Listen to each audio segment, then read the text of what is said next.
ప్రభునామన కూడొచ్చిన మీ అందరికీ పేరు పేరున ప్రత్యేకమైన వందనాలు తెలియజేస్తున్నాను.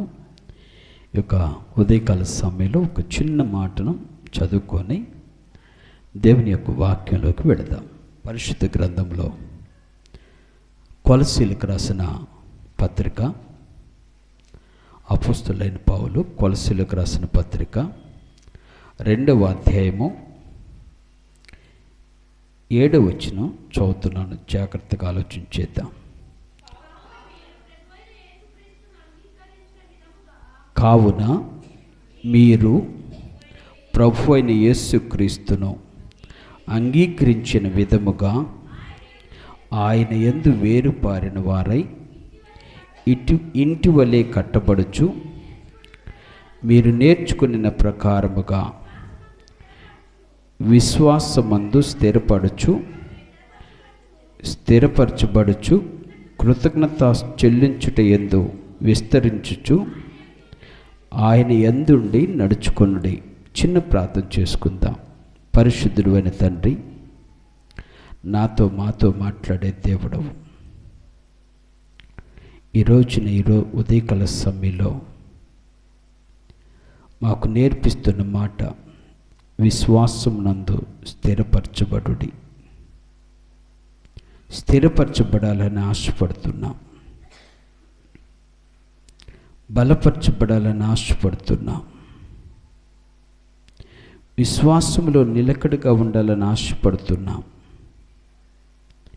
విశ్వాస జీవితము నీ దృష్టికి అంగీకారంగా ఉండాలని ఆశపడుతున్నాం. నీ సహాయం మెలుగు దాయిచేయండి. వాక్యం ద్వారా మీరు మాతో మాట్లాడి మహిమ పొందమని యేసు నామమున ప్రార్థించడం వేడుకుంటున్నాను పరమ తండ్రి, ఆమేన్. హల్లెలూయా, హల్లెలూయా. ఈ యొక్క ఉదయకాల సమయంలో మరొకసారి మీ అందరికీ ప్రభుపేట వందనాలు తెలియజేస్తూ దేవుని యొక్క వాక్యాన్ని మనం ధ్యానం చేసుకోవటానికి ప్రయత్నం చేద్దాం. మనమందరం కూడా దేవుని యందు విశ్వాసం కలిగిన వారమే. నాకు దేవుని మీద విశ్వాసం లేదు అని చెప్తే నేను చెప్పలేను. విశ్వాసం లేని వారికి ఈ ప్రసంగం వ్యర్థము. విశ్వాసము కలిగిన వారికి ఈ ప్రసంగము చాలా అర్థము. అందుకనే దేవుడు చెప్తున్నటువంటి మాట ఏంటంటే, విశ్వాసులైన మనము, విశ్వాసంతో బ్రతుకుతున్న మనము, దేవుని యందు విశ్వాసం ఉంచిన మనము, దేవునితో విశ్వాస యాత్రను కొనసాగిస్తున్న మనము, దేవుని యందు విశ్వాసం కలిగి జీవిస్తున్న మనము, దేవుడు చెప్తున్నటువంటి మాట ఏమిటంటే విశ్వాసమందు స్థిరపరచబడాలి. ఆమేన్ చెబుదామా? విశ్వాసములో స్థిరము లేకపోతే విశ్వాస జీవితము వ్యర్థమైపోతుంది. విశ్వాసములో స్థిరము లేకపోతే విశ్వాస ఫలితాలు శూన్యమైపోతాయి. విశ్వాసంలో కనుక స్థిరము లేకపోతే విశ్వాసకి ఆ పేరు ఉండటం కూడా వ్యర్థమైపోతుంది. అందుకని బైబిల్లో మీకు ఒక వ్యక్తిని పరిచయం చేయాలని ఆశపడుతున్నాను. జాగ్రత్తగా ఆలోచించండి. ఈ మాటని మీరు మనసులో పెట్టుకోండి. ఏ మాట అంటే విశ్వాసములో స్థిరపరచబడాలి. విశ్వాసములో స్థిరపరచబడటానికి దేవుడు చెప్తున్నటువంటి మాట. ఒకరోజున దేవుడు కొంతమంది శిష్యులను పిలుచుకున్నాడు. కొంతమంది శిష్యులను ఏర్పరచుకున్నాడు. పిలుచుకున్నవాడు ఆయనే, ఏర్పరచుకున్నవాడు ఆయనే. వారితో చెప్పిన ఒక మాట ఏంటంటే, నన్ను వెంబడించుము అనగానే వారు సమస్తాన్ని వదిలిపెట్టి వెంబడించారు. జాగ్రత్తగా ఆలోచించాలి. వారు సమస్తాన్ని వదిలిపెట్టి వెంబడించారు. బైబిల్లో కనుక మీరు చదివితే అర్థమవుతున్న విషయం ఏంటంటే, వారు జాలర్లు వారి యొక్క వలలు వదిలిపెట్టారు, వారికున్న దోణెలు పడవలను వదిలిపెట్టారు, వారు వారికి ఉన్నటువంటి తల్లిదండ్రులను వదిలిపెట్టారు, కుటుంబాలని కూడా వదిలిపెట్టారు. ఎందుకు అంటే కేవలం దేవుణ్ణి వెంబడించాలని ఆలోచనతో. జాగ్రత్తగా ఆలోచిద్దాం. దేవుణ్ణి వెంబడించాలనేటువంటి కృత నిశ్చయంతో వారు అన్ని పనులు చేశారు. అన్ని పనులు చేసి వారు ఎంత అద్భుతమైనటువంటి కార్యాలు చూశారో మనకందరికీ తెలుసు. ఈ రోజున దేవుడు నిన్ను నన్ను పిలుచుకున్నాడు. దేవుడు నిన్ను నన్ను ఏర్పరచుకున్నాడు. దేవుడు నిన్ను నన్ను కూడా వెంబడించమని కోరాడు. దేవుడు నిన్ను నన్ను కూడా ఎన్ని విధాలుగా దీవించాలో అన్ని విధాలుగా దీవించబడాలని ఆశించాడు. అంత గొప్ప దేవుడు నీవు నేను ఆరాధించే దేవుడు. ఒక చిన్న విశ్వాసములో నువ్వు స్థిరముగా ఉంటే దేవుడు ఆశించిన ఆశీర్వాదాలన్నీ నీ స్థిరమైపోతాయి. దేవుడు అనుకున్నవన్నీ నీ జీవితంలో జరుగుతాయి. నువ్వు అనుకున్నవే కాదు, దేవుడు అనుకున్నవి కూడా నీ జీవితంలో జరుగుతాయి. ఆ విధంగా అతను అన్ని విషయాల్లో దేవుని చేత ఏర్పరచబడ్డాడు, దేవుని వెంబడించాడు, దేవునితోనే నడిచాడు. దేవుడు చేసిన అద్భుతమైన ఆశ్చర్యమైన కార్యాలు చూశాడు.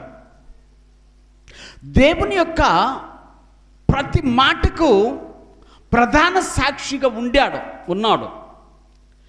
దేవుడు చేసిన ప్రతి కార్యానికి ప్రత్యక్ష సాక్షిగా ఉన్నాడు. ప్రత్యక్షత చూసి చెప్పాడు ఆయన. ఇన్ని పనులు చేసినా ఎక్కడో తన జీవితంలో లోపం కనిపిస్తూనే ఉంది. ప్రతి చోట ఏదొక లోపము, ఏదొక సమస్య, ఏదొక ఇబ్బంది తన జీవితంలో కలుగుతూనే వస్తుంది. ఎప్పుడు కూడా తన జీవితంలో స్థిరపరచబడలా. కానీ దేవుడు మహాదేవుడు కదండి మనం ఆరాధించే దేవుడు. ఆ దేవుడు మాత్రం అన్నిటిని భరించుకుంటూ వచ్చాడో దేవుని యొక్క అద్భుతమైన జీవితాన్ని అనుభవించాడు. అందుకని ఈ యొక్క ఉదయకాల సమయంలో మీతో చెప్పాల్సినటువంటి మాట ఏమిటంటే, ఆ మనిషి ఒక్కొక్క టైపులో యేసై కోసం ప్రాణమిస్తానన్నాడు. ఎవరి కోసం? యేసై కోసం ప్రాణమిస్తానన్నాడు. యేసయ్య ప్రాణాన్ని పట్టుకోవటానికి వచ్చినప్పుడు ప్రాణం తీయటానికి కూడా వెనకాడలా.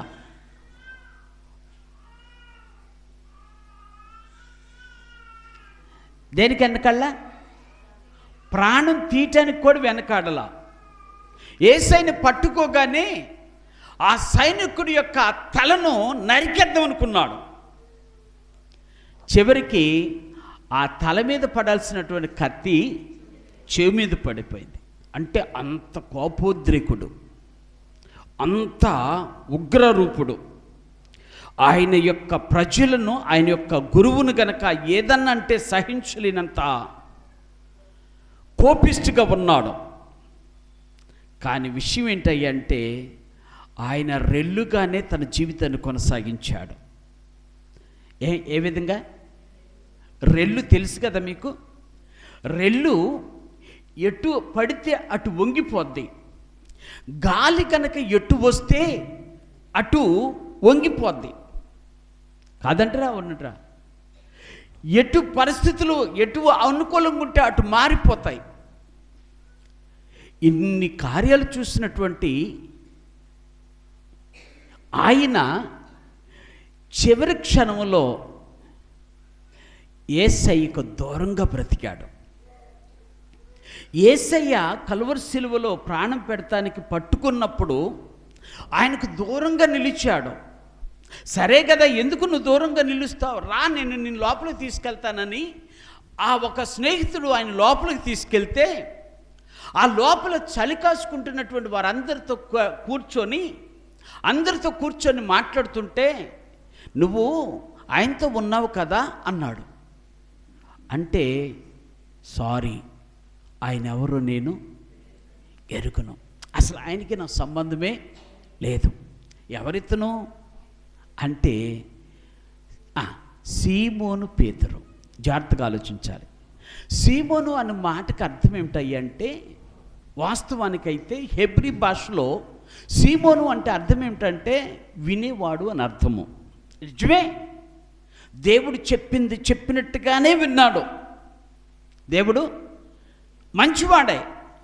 అదే భాషను కనుక మనం ఆలోచన చేసుకుంటే, అదే భాష అరామిక్లోకి వచ్చేసరికి తేడా వచ్చేసింది. సీమోను అన్న మాటకు అర్థం ఏమిటంటే తత్తరపడేవాడు, తొందరపాటు కలిగిన వాడు, రెల్లు లాంటి వాడు అని రాయబడింది. ఎలాంటి వాడు? రెల్లు వంటి వాడు. ఆయన స్థితిని చూసినటువంటి దేవుడు అన్నాడు, అబ్బాయి ఒక మాట చదువుతాం, మీకు అర్థమవుతుంది. పరిశుద్ధ గ్రంథంలో యోహాను సువార్త 1వ అధ్యాయంలోకి వెళదాం. యోహాను సువార్త 1వ అధ్యాయము 42వ వచనం చదువుతున్నాను, జాగ్రత్తగా ఆలోచించేద్దాం. యేసునొద్దకు అతను తోడుకొని వచ్చెను. మెస్సియాను మాటకు అభిషిక్తుడని అర్థము. యేసు అతని వైపు చూచి, నీవు యోహాను కుమారుడువైన సీమోనువు, నీవు కేఫా అనబడదు అని చెప్పెను. కేఫా అను మాటకు రాయి అని అర్థము. జాగ్రత్తగా ఆలోచించాలి. ఇప్పుడు రెల్లు కాస్త ఏమైపోయింది అంటే రాయి అయిపోయింది. మళ్ళీ ఒకసారి చెప్తున్నా, రెల్లు కాస్త ఏమైపోయింది? ఇప్పుడు రెల్లు ఎటు గాలి తోస్తే అటు వెళ్ళిపోతుంది కదా, కానీ రాయి కదులుద్దా? రాయి కదులుద్దా? ఎంత గాలొచ్చినా రాయికి తొందరగా చలనం రాదు. రాయికి తొందర అంటే స్థిరపడాల్సినటువంటి వాడు. జాగ్రత్తగా ఆలోచించాలి. విశ్వాసములో స్థిరపడాల్సిన వాడు, విశ్వాసములో బలపరచబడాల్సిన వాడు, బలపరచబడాలి. విశ్వాసములో నిలకడగా ఉండాలి. విశ్వాసములో నిలబడి జీవించాలనుకున్నాడు దేవుడు. కానీ మనిషి ప్రతి దినము ప్రతి క్షణము ఆ రెల్లు లాంటి జీవితాన్ని కొనసాగిస్తున్నాడు. దేవునికి బాధ కలిగింది. అంటే మన భాషలో చెప్తా మీకు అర్థమైంది. ఏమంటే, ఏరా ఇక నువ్వు మారవా అంటారు కదా. ఎవరు? తల్లిదండ్రులు బిడ్డల్ని, ఎరా ఇంకా ఎంతకాలం నన్ను ఏడిపిస్తావు, ఇక మారవా నువ్వు అంటారు కదా. దేవునికి కూడా ఒకనొక టైంలో ఆ బాధ వచ్చింది. పేతురు, నువ్వు రాయి అనుకున్నాను రా, నువ్వు రాయి అనుకున్నాను, నువ్వేంటి ఇంకా రెల్లులాగా బ్రతుకుతున్నావు, ఈ మారవా నువ్వు అన్నంత బాధ కలిగింది దేవునికి. ఎవరికి? యేసయ్యకి. అర్థం కాల, పేతురుకి అర్థం కాల. ఏంటి నా పేరు సీమోను కదా, ఈయనేంటి పేతురు అంటాడు, నేను రెల్లినయ్యా, నువ్వేంటి రాయి ఉంటావేంటి, నేను రెల్లుగానే ఉంటానన్నాడు. అర్థమవుతుందా మీకు? నేను ఎలా ఉంటా? రెల్లుగానే ఉంటా. నువ్వు ఒకవేళ ఒప్పుకోమంటే, నువ్వు దేవుడు అని ఒప్పుకోమంటే నేను ఒప్పుకోను. ఒకప్పుడు చెప్పాను ఏదో. ఒకవేళ నువ్వు దేవునితో నడిచావంటే నేను నడవలేదని చెప్తాను. రెల్లిగానే తన జీవితాన్ని కొనసాగించాడు. జాగ్రత్తగా ఆలోచించండి. ఈ రోజున దేవుడు నీతో నాతో మాట్లాడుతున్న మాట ఏంటంటే, నువ్వెవరివని నేను అడగట్లా.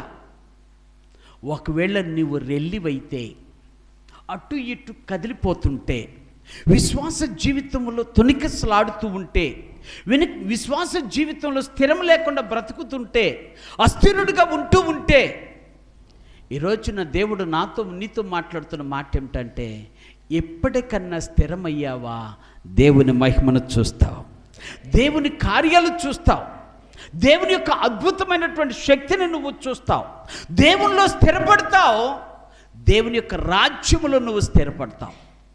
అందుకని దేవుడు మాట్లాడుతున్న మాట ఏమిటంటే, పేతురు ఇక ఇప్పుడు కన్నా నువ్వు రెల్లి స్థితి నుండి రాయి స్థితికి నువ్వు చేరుకోవాలి. జాగ్రత్తగా ఆలోచించాను. పేతురుకి ఎంత ఘనత ఇచ్చాడు దేవుడు కదా. అర్థమవుతుందా మీకు? ఏం ఘనత ఇచ్చాడు? ఆయన తన ప్రక్కన కూర్చోబెట్టుకునేటువంటి అధికారం ఇచ్చాడు. ఎవరికి? అందుకనే ఆయన ఇన్నర్ సర్కిల్లో ప్రధానమైన వ్యక్తిగా కనపడ్డాడు పేతురు, సీమోను పేతురు. కానీ తన స్థితి మాత్రం స్థిరములే. తన స్థితిలో స్థిరము కనపడుతులా. నాకు చూడాలి. అలాంటి పరిస్థితుల్లో ఉండి దేవుని వెంబడిస్తూనే ఉన్నాడు. చివరి క్షణముల వరకు దేవునితో ఉన్నాడు. అయినా తన జీవితంలో మార్పు మాత్రం కనిపించలే. తన జీవితంలో దేవుడు అనుకున్నది జరగలే. మీరు కనుక అలా చెప్పుకుంటూ పోతే ఈవెన్ యేసుక్రీస్తు చనిపోయిన తర్వాత కూడా సమాధిలోకి మొట్టమొదటి దిగింది ఎవరో తెలుసా? పేతురు. ఎక్కడికి?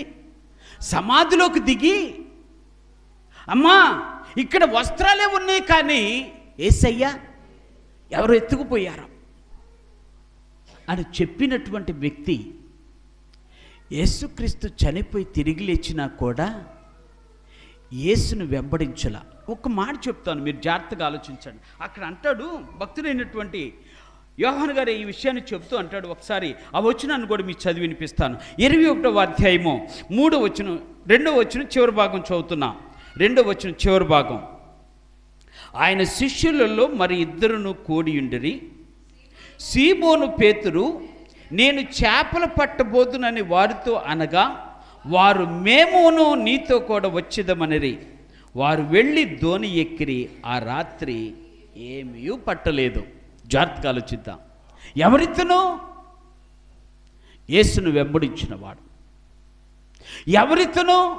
యేసుతో ఉన్నవాడు, యేసుతో నడిచినవాడు, యేసు యొక్క అద్భుతాలు చూసినవాడు, యేసు కార్యాలు కన్నులారా చూశాడు. వాళ్ళ అత్తకి జ్వరం వస్తే యేసయ్య బాగు చేశాడు, అది కూడా చూశాడు. అన్నీ చూశాడు. కానీ ఇప్పుడు ఏమంటున్నాడు? యేసుక్రీస్తు చాప్టర్ క్లోజ్ అయిపోయింది. ఆయన నన్ను రెల్లిగా ఉంచునన్నాడు. చివరికి నేను రెల్లిగానే మారిపోయా. రాయిగా ఉంచుతానన్నాడు. ఎక్కడ జరిగింది నా జీవితం? ఎక్కడ స్థిరం లేకుండా అయిపోయింది అనుకొని మళ్ళీ ఏం చేశాడు? ఏ యొక్క వృత్తినైతే వదిలిపెట్టాడో, ఏ వలనైతే వదిలిపెట్టాడో, ఏ దోనైతే వదిలిపెట్టాడో, ఏ యొక్క జనమైతే వదిలిపెట్టాడో తిరిగి అదే పనికి సిద్ధమయ్యాడు. అక్కడ అంటాడు, నేను చేపలు పట్టుటకు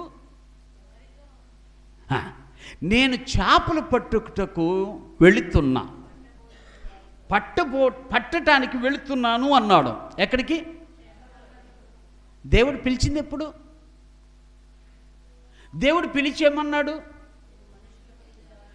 ఇక మీరు చేపలు పట్టొద్దయ్యా, చేపలు పట్టే పని లేదు మీకు, ఇప్పుడు మీరేం పట్టాలి? మర్చిపోయాడు. మళ్ళీ ఏమంటాడు ఇప్పుడు? ఏ చేపలైతే నేను విడిచిపెట్టానో మళ్ళీ ఇప్పుడు ఆ చేపల కంపులోకి వెళుతున్నా.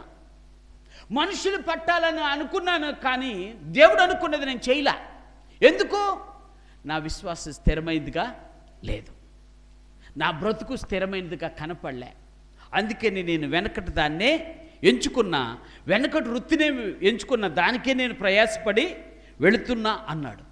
ఒక మాట అడుగుతా, పేతురు గనక అయ్యా దేవుడు మనం మనుషులు పట్టే జాలర్లు చేస్తానన్నాడు కదా, రండి మనం మనుషులను పడదామంటే వాళ్ళు వచ్చేవాళ్ళ కాదా?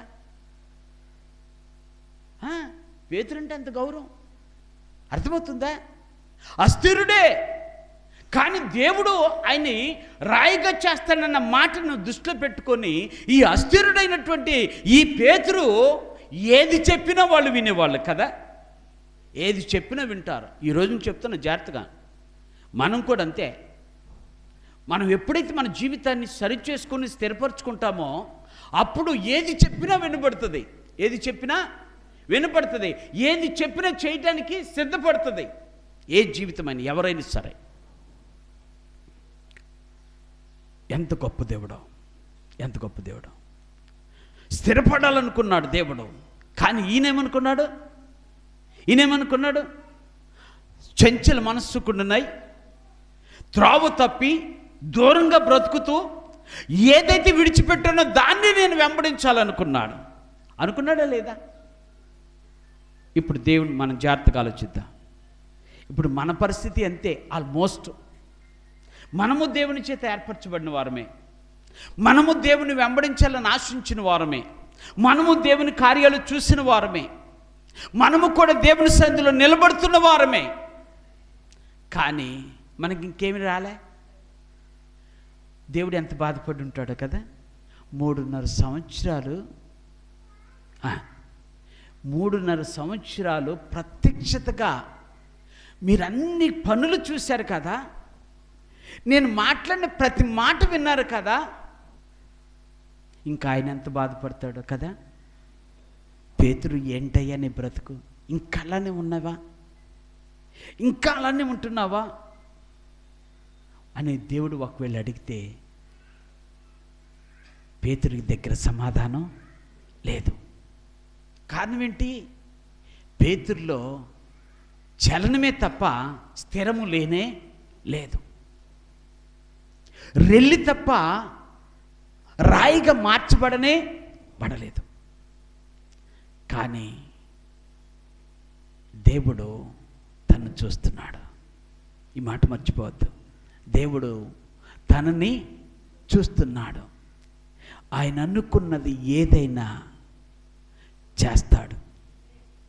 రాయిగా చేయాలనుకున్నాడు పేతురుని, ఏదొక దినాన రాయిగానే చేస్తాడు. అందుకని పేతురుని పిలిచి దేవుడు అంటాడు, ఆయన తిరిగి లేచిన తర్వాత ఇక్కడ జరిగిన ఆ సంఘటన మీకు అర్థమవుతుంది. బాగా 21వ అధ్యాయం చదివితే మీకు అర్థమవుతుంది. పేతురుని పిలిచి, పేతురు, ఏమయ్యా నన్ను విడిచిపెట్టి మళ్ళీ వలలు పట్టుకొని బయలుదేరావు, ఏమన్నా చేపలు పడ్డాయా అని అడిగాడు. ఏమని? అక్కడ చెప్పిన మాట ఏంటో చెప్పినా, అయ్యా నువ్వు మమ్మల్ని కలుసుకున్న రోజున మా స్థితి ఎలా ఉందో, ఓకే, మా జీవితం నీతో కలిసిన తర్వాత కూడా మా బ్రతుకులు మారలేదు కాబట్టి మా జీవితం అలాగనే ఉంది అన్నాడు. ఆ రోజున మేము పట్టల చేపలు. ఆ రోజున పేతురు వాళ్ళందరూ చేపలు పడుతున్నప్పుడు పేతురు ఏమన్నా ఉన్నాయంటే మా దగ్గర ఏమీ లేవు, మేము ఒక్క చేప కూడా పట్టలేదమ్మన్నా. అదే పరిస్థితి ఇప్పుడు కూడా వచ్చింది. జాగ్రత్తగా ఆలోచించండి. ఏ స్థితిలోనైతే దేవుడు పిలిచాడో అదే స్థితిలో ఉండాల్సినటువంటి, ఆ స్థితి నుండి మార్చబడాల్సినటువంటి పేతురు మరలి స్థితికి, అదే స్థితికి ఇప్పుడు దిగజారిపోయాడు. ఇప్పుడు అంతకుముందు దేవుడు లేకుండా చేపలు పడతానికి ప్రయత్నం చేశాడు, చేపలు దొరకలే. ఇప్పుడు దేవునికి దూరమై చేపలు పడదాం అనుకున్నాడు.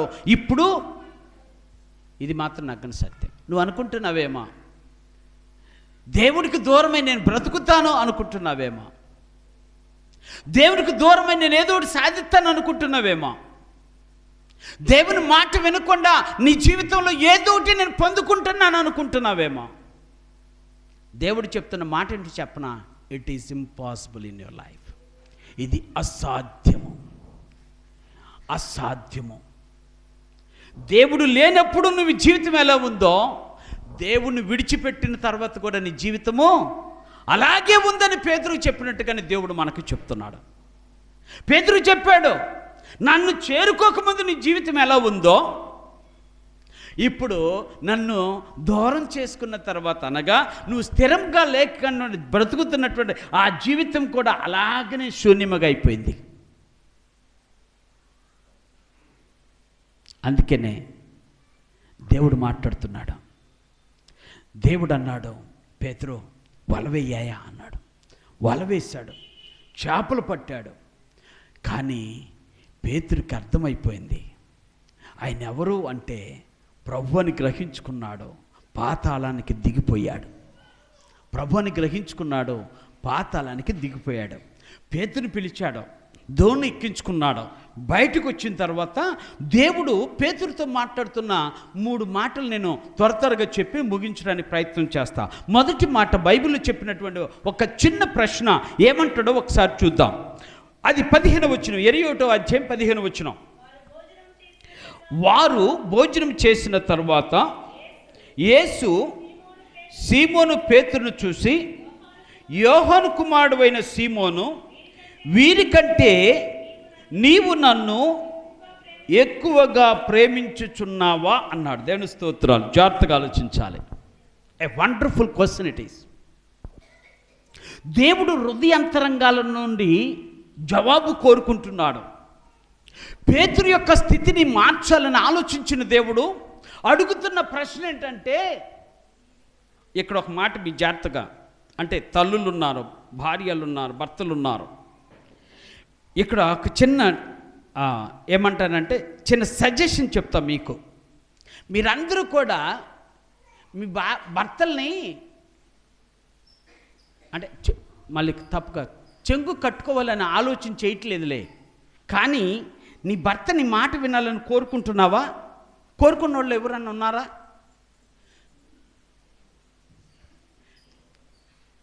నా భర్త నా మాట వినాలి, లేదు నా భార్య నా మాట వినాలి, లేరా? లేరా? అమ్మో మీరే నయమే. అందరూ ఉంటారు. భర్త భార్య మాట వినాలని కోరుకుంటుంది, భర్త భార్య మాట వినాలని కోరుకుంటాడు. లేదా భర్త భార్య మాట వినాలి, భార్య భర్త మాట వినాలని కోరుకుంటారు. కోరుకోకుండా ఎవరు ఉండరు. ఏమ రైట్? ఇక్కడే దీన్ని చూసి చెప్తున్నా.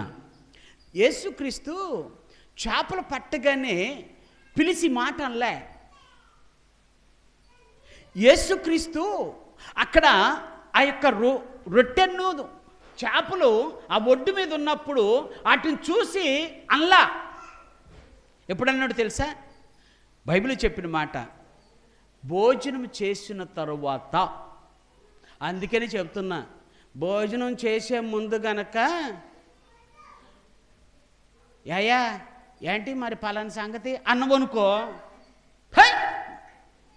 నాకు భోజనం పెట్టి ఎరేత్తనవా అంటాడు, లేచి వెళ్ళిపోతాడు. ఒకవేళ భోజనం పెట్టిన తర్వాత నువ్వు ఏదైనా కావాలని కోరుకున్నావు అనుకో, ఎప్పుడు భోజనం పెట్టిన తర్వాత అవసరమైతే దాన్ని వదిలిపెట్టి వెళ్తాడు. ఈ బువ్వ కంటే హోటల్లో బువ్వ బెటరు. లేకపోతే మీరు ఆడవాళ్ళు ఏమనుకుంటారో తెలుసా? నీ దగ్గరే తినాలా, మా అమ్మోళ్ళ దగ్గర పోలేదా, మా అమ్మోళ్ళ దగ్గరికి వెళ్ళి మంచి పో తింటాను అనుకుంటారు. అందుకనే భోజనం పెట్టిన తర్వాత అప్పుడు మాట్లాడండి. తిన్న తర్వాత ఏమంటాడు తెలుసా? జోక్ కాదు. తిన్న తర్వాత ఏ మాట చెప్పినా అవునా సరే, విశ్వాసం. అన్నం తిన్నానని ఇంకిది జ్ఞానం, అన్నం తిన్నానన్నటువంటి ఆలోచన. ఆ తల్లి ఎంత కష్టపడి నా కోసం ఇంత చేసింది కదా, ఈ చిన్న పని చేయలేనా అని భర్త ఆలోచిస్తాడు, భార్య కూడా ఆలోచిస్తుంది. యేసుక్రీస్తు కూడా ఈ టెక్నిక్ ఉపయోగించాడు. ఇప్పుడు నేను భోజనం పెట్టినప్పుడు కనుక ఒకవేళ వాళ్ళని అడిగితే, పేతురుని పిలిచి, పేతురు నన్ను ప్రేమిస్తున్నావు అంటే, ఆగవయ్య నువ్వు ఆకలి అవుతుందంటే ప్రేమిస్తున్నాను అంటావేంటి అని అంటాడేమో. అర్థమవుతుందా? ఒకవేళ భోజనం తినేటప్పుడు, ఏం పేతురు ఒక మాట నీతో జస్ట్ ఒక్క నిమిషం ఆగు, నన్ను ప్రేమిస్తున్నావా అని అంటే, నీ రొట్టె వద్దు, నీ చేపలు వద్దు అని వెళ్ళిపోతాడేమోనని దేవుడు భోజనం చేసిన తర్వాత పేతురుని పిలిచి అన్నాడు. ఈ మాట మీరు మర్చిపోవద్దు. ఇప్పుడు చదువుతా జాగ్రత్తగా. వీరందరికంటే నీవు నన్ను ఎక్కువగా ప్రేమిస్తున్నావా? ఆమేన్ చెప్దాం. ఇదే ప్రశ్న అడిగాడు. ఇదే ప్రశ్న అడిగాడు. ఎవరిని? ఎవరు? పేతురు. ఒకప్పుడు సీమోను, ఒకప్పుడు రెల్లి, ఒకప్పుడు అటు ఇటు గాలికి ఎట్టు పడితేట్టు, స్థిరమైనటువంటి ఆలోచన లేదు, స్థిరమైన విధానం లేదు, స్థిరమైనటువంటి మనస్సు లేదు, స్థిరమైన విశ్వాసం లేదు. అటువంటి వాణ్ణి అడిగిన ప్రశ్న, పేతురు వీరందరికంటే నన్ను ఎక్కువగా ప్రేమిస్తున్నావా? జాగ్రత్తగా ఈ మాట మర్చిపోవద్దు. ఒకవేళ ఇదే ప్రశ్న దేవుడు అడిగితే, అయ్యా అమ్మా వీరందరికంటే నువ్వు నన్ను ఎక్కువ ప్రేమిస్తున్నావా? ఒకవేళ దేవుడే, అయ్యా మీకే చెబుతున్నా, మీ పక్కనున్న వారందరికంటే నన్ను ఎక్కువగా ప్రేమిస్తున్నావా అని దేవుడు కనుక అడిగితే నీ సమాధానం ఏమిటో అర్థం అవ్వాలి. ఇప్పుడు నీ సమాధానం ఏమై ఉంటుంది? చెప్పండి ఒకసారి. అయ్యా పేతురు, వీరందరికంటే ఎంతమంది ఉన్నారు అక్కడ? 11 మంది ఉన్నారు. 11 మంది శిష్యులతో అడుగుతున్నటువంటి మాట, మనకులాగా కూర్చొని అడుగుతున్నాడు దేవుడు. వీళ్ళందరికంటే నన్ను ఎక్కువ ప్రేమిస్తున్నావా? నీ దగ్గర సమాధానం ఉంటే నువ్వు ధన్యుడు అని చెప్తాను. దేవుని స్తోత్రాలు. నీ దగ్గర సమాధానం లేకపోతే ఇప్పుడు సమాధానం కోసం ప్రయత్నం చేయి. అవునా, నిజంగా నా దేవుణ్ణి నేను నా పక్కనున్న వారికంటే, నా ఇంట్లో ఉన్నవారికంటే, నా సంఘంలో ఉన్నవారికంటే, నా యొక్క సమాజంలో ఉన్నవారికంటే, నా తోటి విశ్వాసుల కంటే నేను ఎక్కువగా ప్రేమిస్తున్నానా? చూసారా ఎంత సైలెంట్ అయిపోయారు? దేవుడు అడుగుతున్నాడు. అమ్మా పేరును పిలిచి అడుగుతున్నాడు. ఇప్పుడు నేను పేర్లు చెప్పను, ఎందుకంటే నా పేరు చెప్పలేదని బాధపడతారు మీరు. అందరి పేర్లు చెప్పి ఒక పేరు మిస్ అయింది అనుకోండి, చూసివా ఈయనకి ఎంత పగరో, నా పేరు పెట్టుకో, అందరి పేర్లు చెప్పి అంటారని భయం నాకు. ఆ దేవుడు నిన్ను ఇండివిడ్యువల్గా ప్రతి వ్యక్తిని పిలిచి అడుగుతున్నాడు. అయ్యా వీళ్ళందరికంటే నువ్వు నన్ను ఎక్కువ ప్రేమిస్తున్నావా?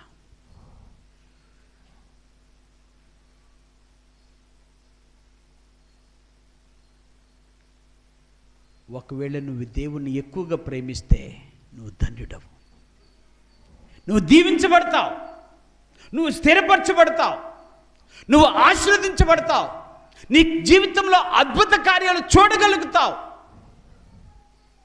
ఎందుకు అంటే ఆయన చెప్పినటువంటి మాట, ఆయన నీ కొరకు ప్రాణమునిచ్చిన, ప్రేమించి ప్రాణమిచ్చాడు. నిన్ను ప్రాణమిమ్మని అడగలే,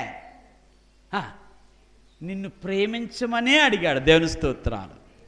అందరిలాగా ప్రేమించమనిలే. Your love must be different. నీ ప్రేమ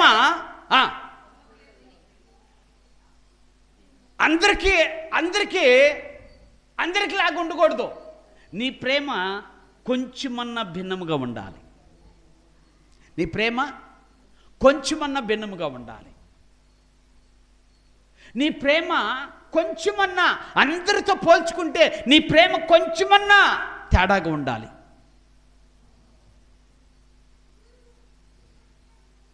ఉందా? ఒకవేళ లేకపోతే ఇంకా దేవుడు మాట్లాడుతున్న మాట ఏంటంటే, ఇంకా నువ్వు రెల్లిలాగే ఉన్నావు, రాయిలాగా అవలా. కానీ పేతురుకు అర్థమైపోయింది. అని కొట్టుకొని, అయ్యా నన్ను వీళ్ళందరికంటే ఎక్కువ ప్రేమిస్తున్నావంటే, అవునయ్యా నేను వీళ్ళందరికంటే ఎక్కువ ప్రేమిస్తున్నాను ధైర్యంగా చెప్పాడు. ఎవరు? రెల్లి అంటే అటు ఇటు ఊగిసలాడేటువంటి ఆ పొట్టు లాంటి వాడు,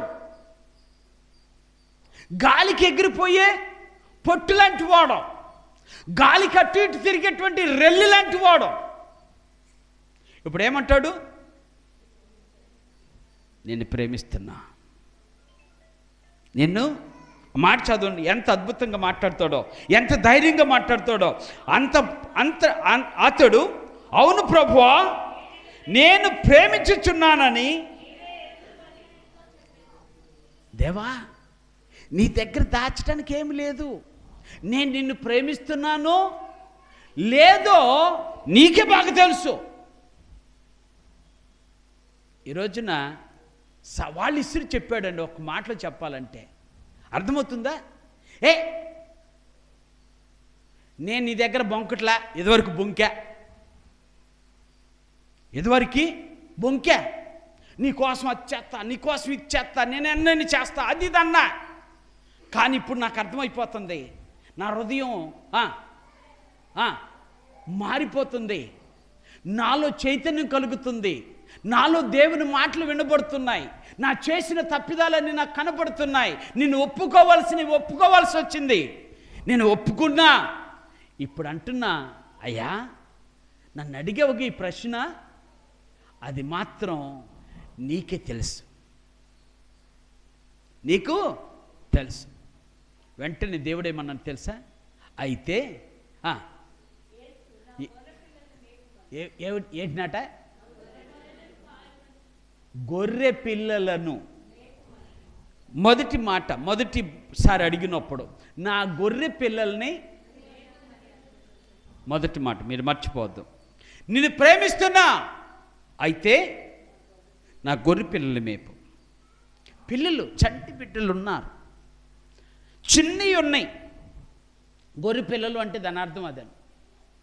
ఆ చిన్న వాటిని ఇప్పుడు నువ్వేం చేయాలి? మేపాలి. ఓకే ప్రభు అన్నాడు. మళ్ళా రెండోసారి అడిగాడు. ఏమని? ఇదే ప్రశ్న. సీమోను, నన్ను ప్రేమిస్తున్నావా అన్నాడు. సేమ్ ప్రశ్న. అంటే ఇప్పుడు ఏమన్నాడంటే, వీరందరికంటే అని చెప్పలా, అసలు నీకు నువ్వుగా అడుగుతున్నా, నిన్నే అడుగుతున్నా, వీళ్ళందరి సంగతి పక్కన పెట్టు, నిన్ను అడుగుతున్నా, నీవు నన్ను. ఇప్పుడేమంటాడు? అవును ప్రభువా, నేను నిన్ను ప్రేమించుచున్నానని. అబ్బా, ఎవ్రీథింగ్ ఆయన వైపు డైరెక్ట్ చేస్తున్నాడు. ఏమని? నేను ప్రేమిస్తున్న సంగతి నీకే తెలుసయ్యా. అట్లా చెప్పగలుగుతామా? ధైర్యంగా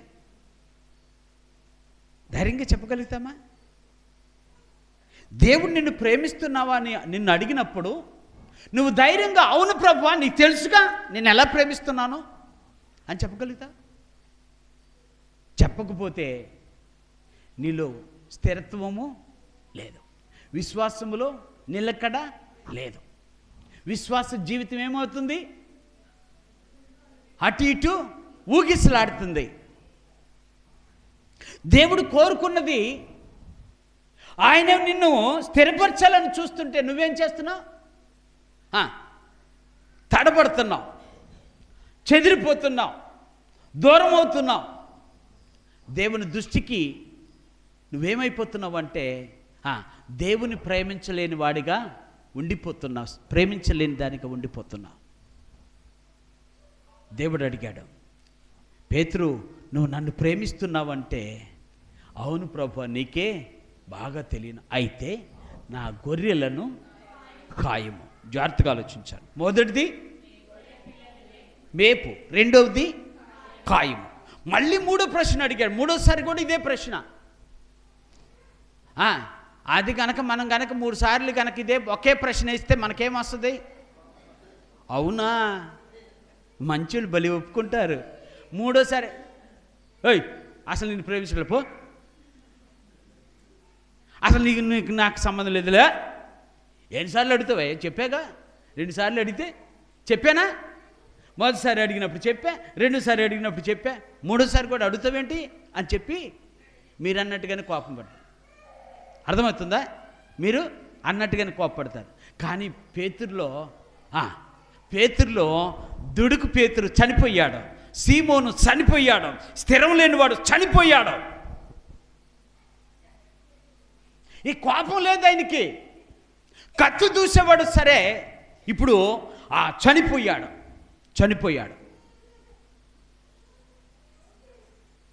చనిపోయి అంటాడు. ఇప్పుడు చదువుతా.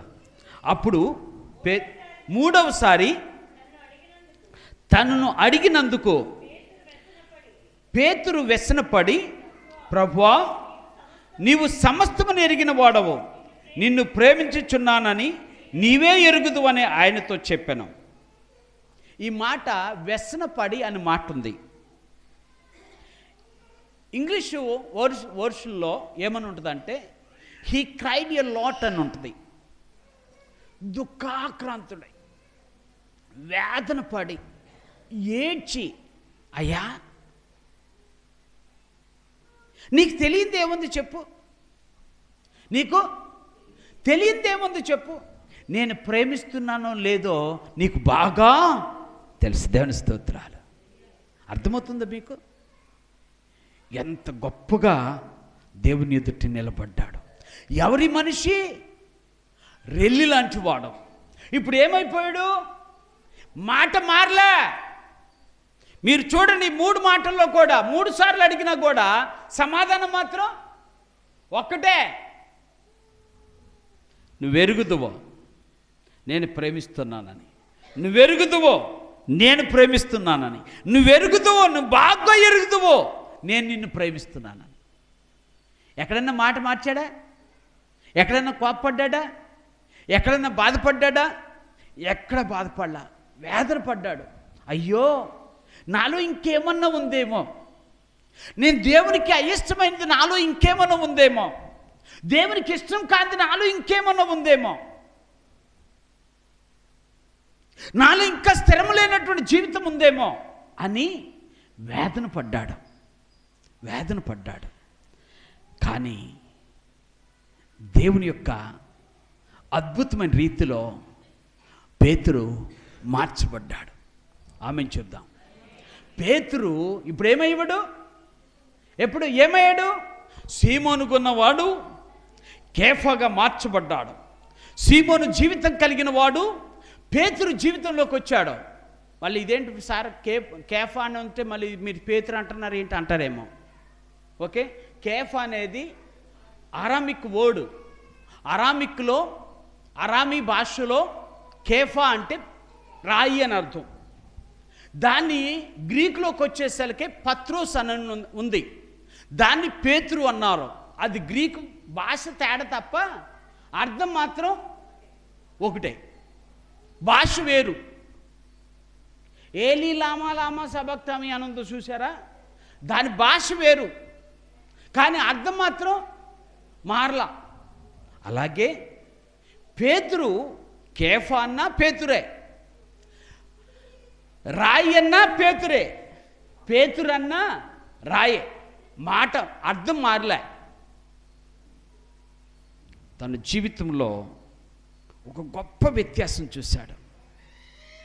Today onwards I'm not like that Peter Simon, but I want to be a Peter. అప్పటిలాగా నేను సీమోన్లాగా ఉండలే, ఇప్పుడు నేను పేతురులాగా ఉంటున్నా. ఇక నేను స్థిరమే, నేను ఎక్కడ కూడా ఇది కాను అనుకున్నాడు. దేవుని మాటకు లోబడ్డాడు, దేవుడు చెప్పినది చేశాడు, అద్భుతమైన కార్యాన్ని చూశాడు. ఆ అద్భుతమైన కార్యాన్ని నేను 2-3 మాటలు చెప్పి ముగిస్తాను. మొదటి మాటగా పరిశుద్ధ గ్రంథంలో అపోస్తలుల కార్యములో 2వ అధ్యాయము, అపోస్తలుల కార్యములు 2వ అధ్యాయము మొదటి వచనంగా 14వ వచనం చదువుతున్నాను. అయితే పేతురు ఆ 11 కూడా లేచి నిలిచి బిగ్గరగా వారితో ఇట్లా నేను చాలు. ఇప్పుడు ఏం చేశాడు తెలుసా? ఎప్పుడైతే దేవుడు నన్ను ప్రేమిస్తున్నావంటే నీకు తెలుసాయి అన్నాడో, ఇప్పుడు ప్రేమిస్తున్నానని చూపించడానికి లేచి వాళ్ళందరూ ఉంటే ఈయన ఒక్కడే లేచి ప్రసంగం చేయటం మొదలెట్టాడు. దేవుని స్తోత్రాలు. దేవుని వాక్యం మొదలెట్టాడు, వాక్యం చెప్తూ మొదలెట్టాడు. అప్పుడు ఎప్పుడన్నా వాక్యం చెప్పాడా? వాక్యం విన్నాడు కానీ ఆచరించాడా? ఆచరించలా. దేవుడు వదిలిపెట్టాడా? వదిలిపెట్టలా. దేవుడు అనుకున్నది సాధిస్తాడు. దేవుని స్తోత్రాలు. నీ జీవితంలో కూడా అంతే. నువ్వేమనుకున్నావో నువ్వు సాధిస్తావో లేదో నాకు తెలియదు, కానీ దేవుడు నీ గురించి అనుకున్నది మాత్రం తప్పక సాధిస్తాడు. దేవుడు అనుకున్నాడు, ఇక నువ్వు సీమోను కాదు, నువ్వు పేతురు అనబడాలి, నిన్ను పేతురుగా చేయబడాలి, నువ్వు పేతురు అవ్వాలి, నువ్వు రాయిలాగా నిలబడాలి, రాయిలాగా స్థిరముగా ఉండాలి అనుకున్న ఆ పేతురు ఇప్పుడు అందరికంటే ముందుగా లేచి దేవుని యొక్క వాక్యాన్ని చెప్తున్నాడు. దేవుని స్తోత్రాలు. అర్థమవుతుందా? ఇంకొక మాట కూడా చదువుతాను మీరు పరిశుద్ధ గ్రంథంలో అదే అధ్యాయంలో ఉన్నటువంటి ఇంకొక మాట కూడా చదువుతాను, జాగ్రత్తగా ఆలోచిద్దాం. 2వ అధ్యాయము 38 వచనం చదువుతున్నాను జాగ్రత్తగా.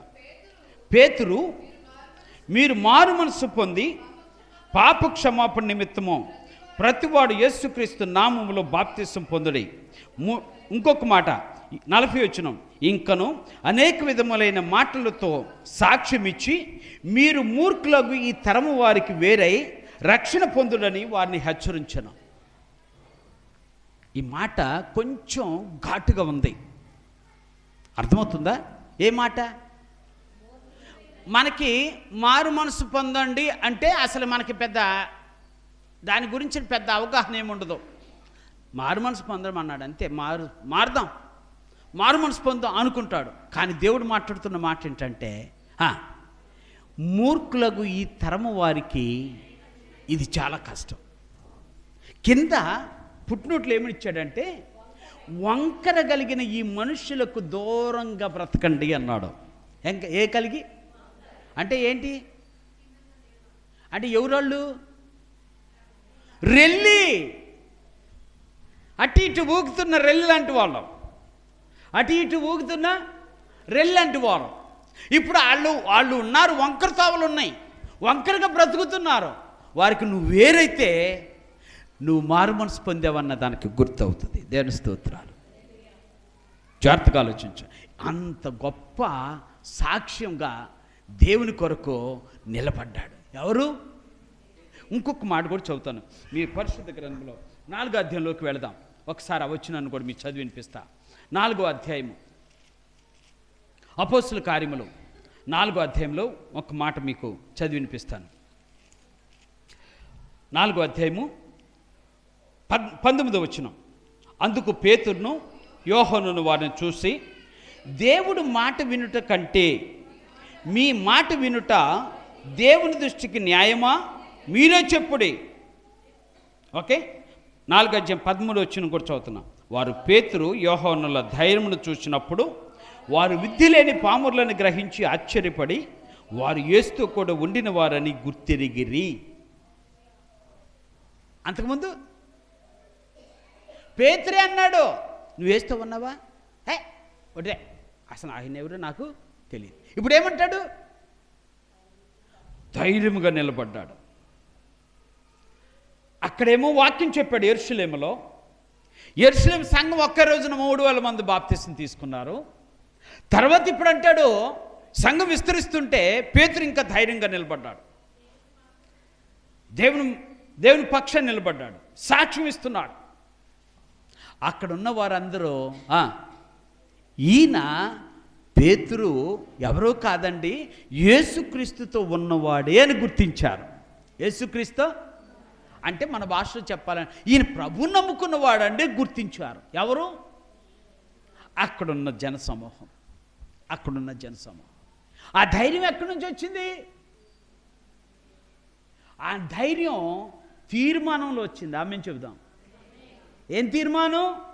ఇక నేను సీమోనుగా ఉండకూడదు, నేను రెల్లిలాగా అటు ఇటు తిరగకూడదు, నేను దేవుని విడిచిపెట్టి బ్రతకూడదు. ఇక ఇప్పుడైనా సరే నేను ఏం చేయాలి? ధైర్యం కలిగి ఉండాలి, స్థిరము కలిగి ఉండాలి. దేవుడు చెప్పినట్టు కేఫా అంటే కేఫా రాయి అని, ఆ రాయిలాగానే ఉండాలి, కదలకూడదు అనుకున్నాడు. కదిలించడం కూడా చేతకాల ఎవరికే? ఎవరు? పేతురు తీర్మానానికి కదిలించడం చేతకాల ఎవరికి? వామ్ము, ఏంటి ఇంత తీర్మానమా? ఏమన్నామనే, ఎన్నన్నా జరగనే, నేను తీసుకున్న నిర్ణయం మాత్రం, నా దేవునితో నేను చేసుకున్న నిబంధన మాత్రం ఏంటి? మౌనంగా ఉన్నారు. నిబంధన మాత్రం మారదో, తీర్మానమో మారదో, నేను వదలను. నా దేవునితో చెప్పుకున్న మాట నేను నెరవేర్చే వరకు పట్టుదలగా ఉంటాను, సాధిస్తాను. ఆ ధైర్యం నీలో ఉండాలి. ఆ సాక్ష్యం నీ నుండి రావాలి. ఆమెను చెబుదాం. నువ్వెప్పుడు స్థిరముగా ఉంటావో, నువ్వెప్పుడు బలముగా ఉంటావో, నువ్వెప్పుడు నిలబడతావో ఈరోజున దేవుడు ఆశపడుతున్నాడు. ముందున్నవి వదిలేసాయి. ముందు సీమోన్లాగా ఉన్నావేమో, పేతురు కూడా అలానే ఉన్నాడు సీమోన్లాగానే.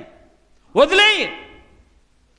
ఈ 2026లోనైనా పేతురును మార్చిన దేవుడు, పేతురు స్థితిని మార్చిన దేవుడు, పేతురు ఉనికిని మార్చిన దేవుడు, పేతురుని స్థిరపరిచిన దేవుడు నిన్ను స్థిరపరచడానికి సిద్ధంగా ఉన్నాడు.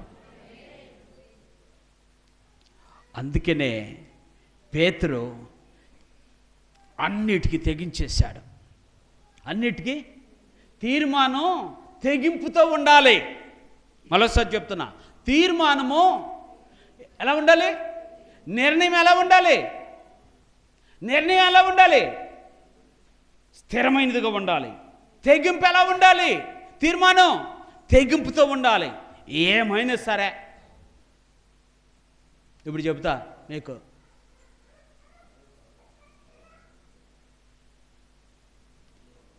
ఒక్క నిమిషం. దేవుడు మొన్న మధ్య రీసెంట్గా సువార్తను ప్రకటించడానికి అనంతపూర్ జిల్లాలో అనంతపూర్ జిల్లాలో సువార్తను ప్రకటించడానికి వెళితే పాస్టర్లను కొట్టారు. కారు ఏమంటారు, అది వెహికల్ అద్దాలు పగలగొట్టారు. ఆ మైకులు అన్నీ పగలగొట్టారు. దేవుడు ఏమన్నాడు తెలుసా? ఇవన్నీ మాకు జరుగుతాయి అని ముందే చెప్పాడు అన్నాడు. దేవుని స్తోత్రాలు. ఇవన్నీ జరుగుతాయి అన్నాడు. సరే కదా అని చెప్పేసేసి అవన్నిటిని చూశారు. ఓకే, ఈ లోపల పోలీసులు వచ్చారు. ఎవరో ఇదిగోండి వీడియో డీటెయిల్స్ మొత్తం ఇచ్చారు. మొత్తం 29 మందిని తీసుకెళ్ళి జైలు వేశారు. నా దేవుడు ఊరుకోడమ్మా, ఊరుకునే దేవుడు కాదు నా దేవుడు. నా దేవుడు కార్యాలు చేసే దేవుడు. కాకపోతే నువ్వేం చేయాలంటే నువ్వు తీర్మానానికి కట్టుబడి ఉండాలి. పేతురుని పట్టుకున్నారు, సెరసాల్లో వేశారు, భయంకరమైన చిత్రహింసలు పెట్టారు. చివరికి అన్నారు, ఏ పేతురో, నిన్ను మీ గురువు గారిలాగే సిలువేస్తామన్నారు. మీ గురువులాగే? నో ప్రాబ్లం, ఆయనకే తప్పలే సిలువ, నా ఆఫ్టర్ ఆయనంతా అనుకున్నాడు. అయితే ఒక్క మాట చెప్తాను, ఏమనుకోమక్కని. ఏంటి చెప్పు? సిలువేస్తానన్నారు కదా, మంచిదే, కానీ నా ప్రభువుకి వేసినట్టు వేయొద్దు. నా ప్రభువుకి వేసినట్టు వేయొద్దు. ఆయన ఎలా సిలువేశారు, నన్ను మాత్రం అలా వేయొద్దు. నన్ను ఇలాగ తలకిందులు చేసి వేయండి, తలకిందులు చేసి వేయండి అంటే అలానే వేశారు. ప్రాణం ఇచ్చాడు. ఎవరి కోసం? రెల్లి రాయి అయిపోయాడు. దేవుని స్తోత్రాలు. ఊగిసలాడేవాడు ఇప్పుడు ఊహ కందని వాడు అయిపోయాడు.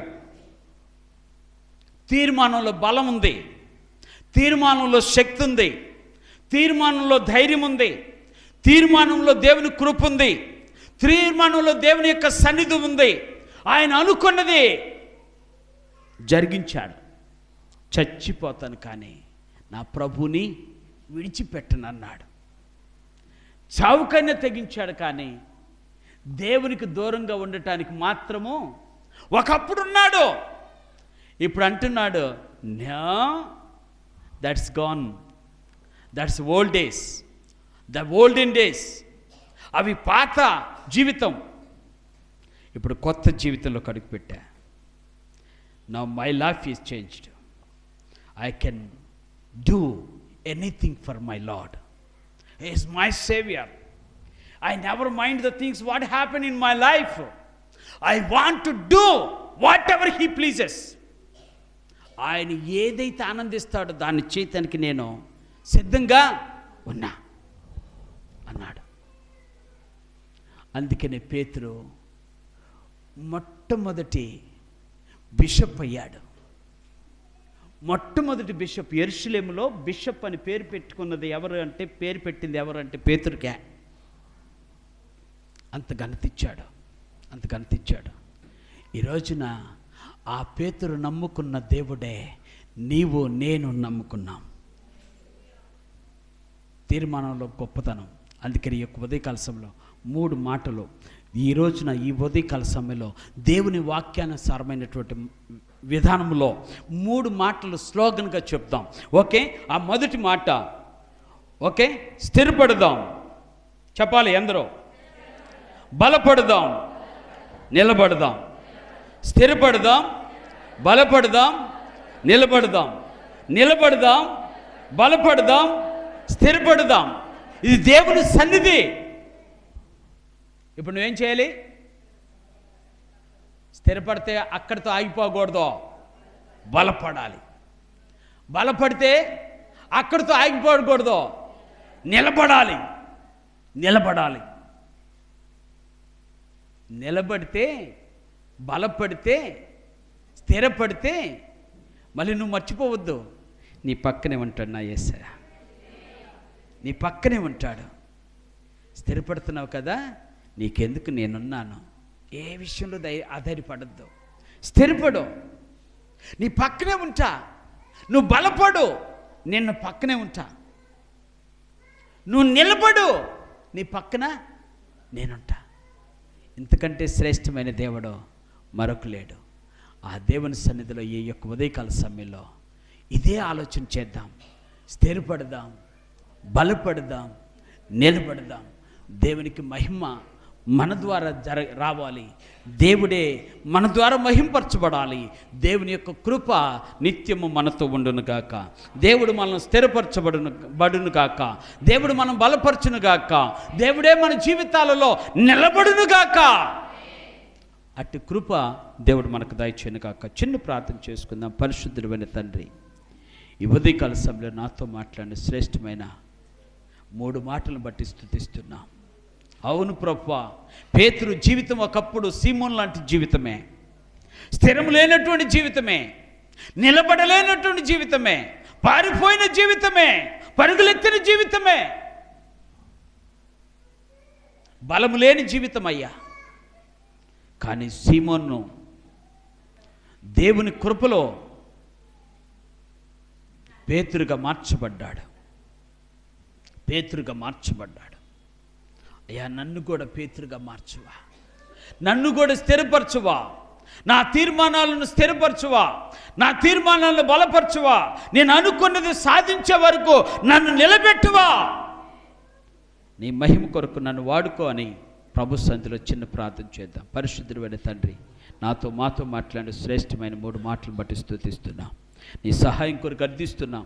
బిడ్డలు తీసుకున్న తీర్మానాన్ని జ్ఞాపకం చేసుకోండి. ఆ తీర్మానంలో స్థిరత్వాన్ని దయచేయండి. ఆ తీర్మానంలో బలమును దయచేయండి. ఆ తీర్మానంలో ప్రభు తండ్రినైనా అయాతని నీ యొక్క కృపను, నీ యొక్క దీవెన, నీ ప్రేమను ప్రభు ఉంచమని ప్రార్థన చేస్తున్నాం. సహాయం నిలబడే బిడ్డలుగా మమ్మల్ని మార్చి మహిమ పొందమని యేసు నామమున ప్రార్థించవేకుంటున్నాను పరమ తండ్రి. ఆమేన్. హల్లెలూయా, హల్లెలూయా.